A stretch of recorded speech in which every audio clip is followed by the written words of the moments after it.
আলোচনায় আমরা থাকব কুরআন শরীফের এক অত্যন্ত শিক্ষণীয় সূরার সঙ্গে, সূরা আল মাউন। এটি এমন একটি সূরা যেখানে ইসলামের সামাজিক ন্যায় বিচার, মানবিক দায়িত্ব এবং খাঁটি ইবাদতের প্রকৃত শিক্ষা তুলে ধরা হয়েছে। সূরা আল মাউন। পরিচয়। সূরার নাম আল মাউন, অর্থ সাহায্য, ছোটখাটো প্রয়োজনীয় জিনিস। সূরা নম্বর ১০৭, আয়াত সংখ্যা ৭, নাজিলের স্থান মক্কা। মূল বিষয়বস্তু: দ্বীন অস্বীকারীর বৈশিষ্ট্য চিহ্নিতকরণ, এতিম ও দরিদ্রদের প্রতি কঠোরতার নিন্দা করা, নামাজে গাফিলতি ও লোক দেখানো ইবাদতের সমালোচনা করা, সাধারণ সাহায্য থেকে বিরত থাকার কৃপণতাকে নিন্দনীয় ঘোষণা করা। সূরা নাজিলের প্রেক্ষাপট: মক্কার কাফির ও মুনাফিকরা নিজেদের ধনী ও প্রভাবশালী মনে করত। তারা নামাজ পড়লেও তা ছিল লোক দেখানোর জন্য।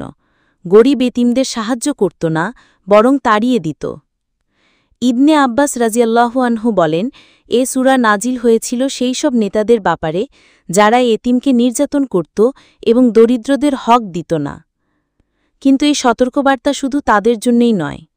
যেই নামাজে গাফিল হয়, ইবাদতে রিয়া করে এবং এতিম দরিদ্রের হক আদায় করে না, সবার জন্য প্রযোজ্য।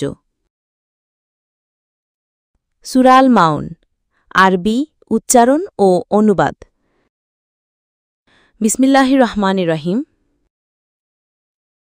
আরাইতাল্লাযী ইউকাযযিবু বিদ্দীন ফাযালিকাল্লাযী ইয়াদুউল ইয়াতীম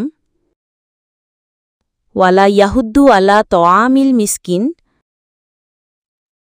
ফাওয়াইলুন লিল মুসাল্লিন আল্লাযীনা হুম আন সালাতিহিম সাহুন আল্লাযীনা হুম ইউরাউন ওয়া ইয়ামনাউনাল মাউন। বাংলা অনুবাদ: আপনি কি তাকে দেখেছেন যে দ্বীনকে অস্বীকার করে? সেই তো যে এতিমকে ধাক্কা দেয় আর মিসকিনকে খাবার দিতে উৎসাহিত করে না। ধ্বংস তাদের জন্য যারা নামাজ পড়ে অথচ নিজেদের নামাজে গাফিল, যারা লোক দেখানোর জন্য নামাজ পড়ে আর সাধারণ সাহায্যেও কার্পণ্য করে।